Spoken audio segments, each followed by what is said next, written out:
विद्यार्थियों नमस्कार। आइए पढ़ें निराला को, और वह भी अज्ञेय की नज़र से, अज्ञेय की कलम से, अज्ञेय के शब्दों में। अज्ञेय के यहाँ जब निराला आते हैं इलाहाबाद में, किसी साहित्यिक आयोजन में होमवती जी के यहाँ ठहरते हैं, लेकिन रात्रि में वो क्योंकि सामिस आहार करते थे, निरामिष भोजी नहीं थे निराला जी, शाकाहारी नहीं थे, मैं ये कहना चाहता हूँ। तो इस तरह का आहार होमवती जी के यहाँ वर्जित था, तो अलग से होटल में निराला जी की व्यवस्था की गई। उसके बाद में निराला अज्ञेय से मिलने आते हैं, जहाँ अज्ञेय रहते हैं वहाँ शिव मंगल सिंह सुमन भी उन्हें मिलते हैं। उन्हें लेकर के वे तांगे में बैठ करके और यात्रा के लिए, भ्रमण के लिए निकल पड़ते हैं। तांगे वाला जब पूछता है कि आप पीछे बैठिए, सुमन जी आगे बैठ जाएंगे, तो वह कहता कि नहीं, ये पीछे बैठेंगे, मैं आगे बैठता हूँ, और अगर तुम्हें लगता है कि घोड़ा दब जाएगा मेरे बैठने से, मेरे भार से, तो तुम भी पीछे बैठ जाओ, और चाहो तो रास भी मुझे दे दो, रस्सी भी मुझे पकड़ा दो, घोड़े की लगाम, और मैं संभाल लूँगा। अब ये स्थिति देख करके तांगे वाला पीछे बैठ जाता है, लेकिन रास अपने ही हाथों में रखता है। और जब सब सवार हो जाते हैं तो पूछता है कि चलना कहाँ है। तो निराला अपने विशेष अंदाज में, खास अंदाज में कहते हैं कि अगले 2 घंटे तक ये सवाल मत पूछना, 2 घंटे बाद यहीं लाके और छोड़ना है, पैसे तुम्हें पूरे मिल जाएंगे, हमें 2 घंटे के लिए सैर करनी है, घूमना फिरना है, अच्छी अच्छी सड़कों पर हमें भ्रमण कराओ।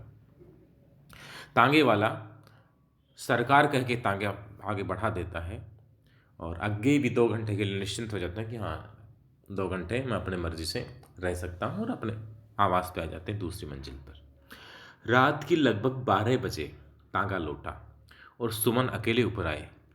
निराला जी देर से लौटने पर वहीं सो सकते हैं, वह सोचकर उनके लिए एक बिस्तर और लगा दिया गया था।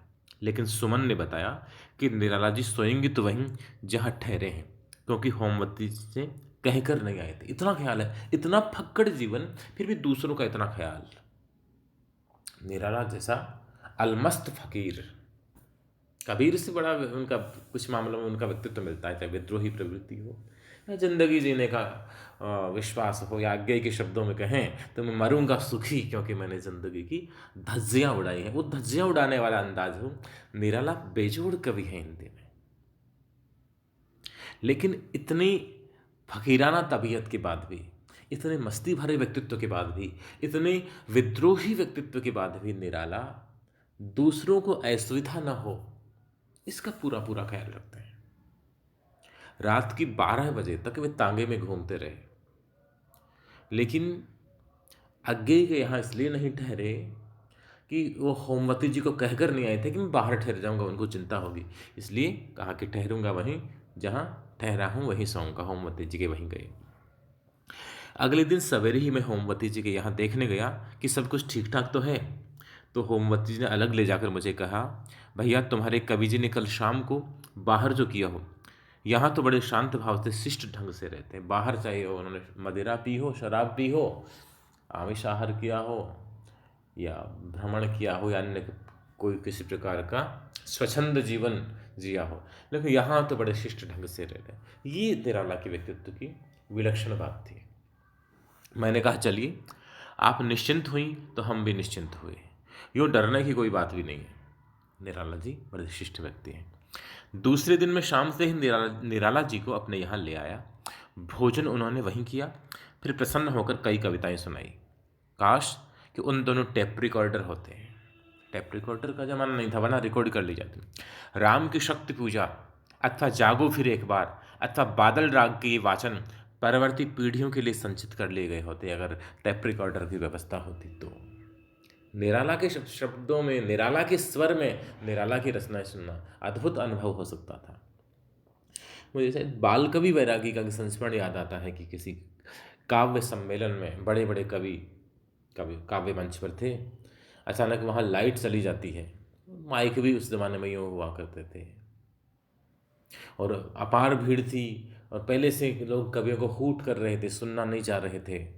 लाइट चलेगी तो सोचा कि कुछ महिलाएं भी हैं, कुछ और कुछ अप्रिय घटित हो सकता है, क्या किया जाए। लाइट जब तक आई नहीं, जनरेटर वगैरह की व्यवस्था उस ज़माने में हुआ नहीं करती थी। तो उस समय निराला उठते हैं और अपनी राम की शक्ति पूजा, मंच की कविताएं बहुत सरल हुआ करती हैं, आम बोलचाल की कविताएं होती हैं। और निराला जी की कविताएं बड़ी परिष्कृत भाषा वाली होती हैं, और उनमें भी तुलसीदास और राम की शक्ति पूजा जैसी रचनाएं तो अद्भुत हैं। वो तो विद्वानों को भी सिर धुनना पड़ता है, उनका शब्द विधान ऐसा है। लेकिन निराला खड़े हुए और मेघ मंद्र स्वर में उन्होंने राम की शक्ति पूजा का पाठ शुरू किया। रवि हुआ हुआ अस्त च्योत के पत्र पर लिखा अमर, रह गया राम रावण का अपराजेय समर। निराला पाठ करते रहे काफ़ी समय तक बिना किसी माइक के, और भीड़ है वो इतनी शांत हो गई। इंग्लिश में जिसको बोलते हैं पिन ड्रॉप साइलेंट, पिन गिरने की आवाज़ भी नहीं आई, इतनी शांत। और निराला की वह कविता सुनने लग गई जो पढ़ने वाले पाठक भी ठीक से नहीं समझ पाते, इतनी गुरु गंभीर रचना मानी जाती है। लेकिन कैसा रहा होगा निराला का काव्य पाठ, जिसे पूरी भीड़ को अभिमंत्रित कर दिया है, कोई मंत्र पढ़ दिया हो पूरी भीड़ पर, मंत्र से बांध दिया गया, वैसा व्यक्तित्व था। तो आज्ञेय कहते हैं कि निराला जी ने कविताएं सुनाई, राम की शक्ति पूजा, जागो फिर एक बार, बादल राग, तिरती समीर सागर पर, अस्थिर सुख पर दुख की छाया। निराला के स्वर में यदि कविता सुनी जाए, या जागो फिर एक बार कविता निराला के स्वर में सुनी जाए, तो कैसा अद्भुत अनुभव होता होगा।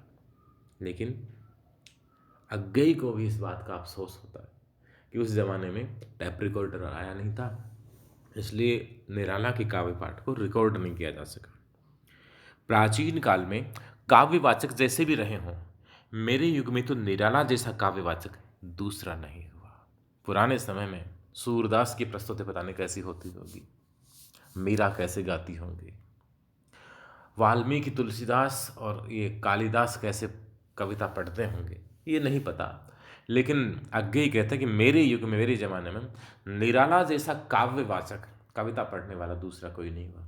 उनका स्वर भी ऐसा था और कविता को इस प्रकार से भी मूर्तिमान करते थे कि सुनने वाले श्रोता मंत्रमुग्ध हो जाते। रघुवीर सहाय ने लिखा है कि मेरे मन में पानी के कई संस्मरण है, पानी को लेकर कई प्रकार के संस्मरण है। निराला की काव्य को अजस्र मानकर मैं भी कह सकता हूँ, निराला का काव्य है अजस्र, जिस प्रकार पानी अजस्र है, जो बिना रुके, बिना रुकावट के निरंतर प्रवाहित रहता है, उसी प्रकार से निराला की कविता भी है। आज्ञेय कहते हैं कि मैं भी निराला की कविता को अजस्र, बिना रुकावट वाली, निरंतर प्रवाहमान रहने वाली मान लो, तो मैं भी ये कह सकता हूँ कि मेरे मन में पानी के अनेक संस्करण हैं। अजस्र बहते पानी की, फिर वह बहना चाहे मूसलाधार वृष्टि का हो, बहुत तेज बारिश हो रही हो, चाहे धुआंधार जलप्रपात का, चाहे पहाड़ी नदी का। क्योंकि निराला जब कविता पढ़ते थे तब वह ऐसी ही वेगवती धारा सी बहती थी। निराला का काव्य वाचन अद्भुत हुआ करता था। और आज्ञेय तो स्वयं बड़े कवि हैं, तो आज्ञेय यदि साक्षी दे रहे हैं, रघुवीर सहाय यदि साक्षी दे रहे हैं, बाल कवि वैरागी यदि ये हामी भर रहे हैं कि निराला का काव्य पाठ है वो चमत्कृत करने वाला होता था, तो हमें ये चीज़ माननी ही होगी और माननी भी चाहिए। किसी रोग की कल्पना भी तब नहीं की जा सकती थी। निराला कविता पाठ कर रहे हो तो किसी प्रकार की रुकावट हो, व्यवधान हो, इसकी कल्पना नहीं हो सकती थी। नदी जिस प्रकार, बरसाती नदी जिस प्रकार बहती है, उसी प्रकार से कविकंठ से कविता फूटा करती थी। किसी रोग की कल्पना भी तब नहीं की जा सकती थी। सरोवर सा ठहराव उनके वाचन में अकल्पनीय था। जिस प्रकार सरोवर ठहरा रहता है, सरोवर का पानी रुका हुआ रहता है और नदी का पानी बहता रहता है, झरने का पानी बहता रहता है, तो निराला की कविता और निराला की कविता पढ़ना बहते हुए झरने की तरह था, बहती हुई नदी की तरह था।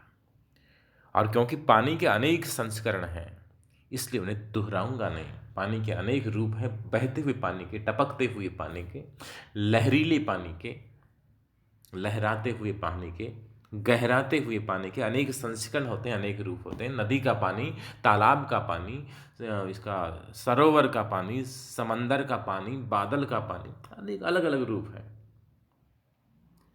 इसी प्रकार से निराला की कविता के भी अलग अलग रूप हुआ करते थे। उन्हीं दिनों के आसपास उनसे और भी कई बार मिलना हुआ। दिल्ली में वह मेरे यहाँ आए थे और दिल्ली में एकाधिक बार उन्होंने मेरे अनुरोध किए बिना ही सहज उदारतावश अपनी कविताएं सुनाई। फिर इलाहाबाद में भी जब जब मिलना होता तो पर कविता सुनने का ढंग का अवसर केवल एक बार हुआ, क्योंकि इलाहाबाद में धीरे धीरे एक अवसाद उन पर छाता जा रहा था। अंतिम दिनों में निराला अपनी जो मानसिक स्थिति है वो संभाल नहीं पा रहे थे, क्योंकि इतने दुख उन्होंने झेले थे जीवन में। इसलिए एक अवसाद उन पर छाता जा रहा था, जो उन्हें अपनी परिचितों के बीच रहते भी उनसे अलग करता जा रहा था।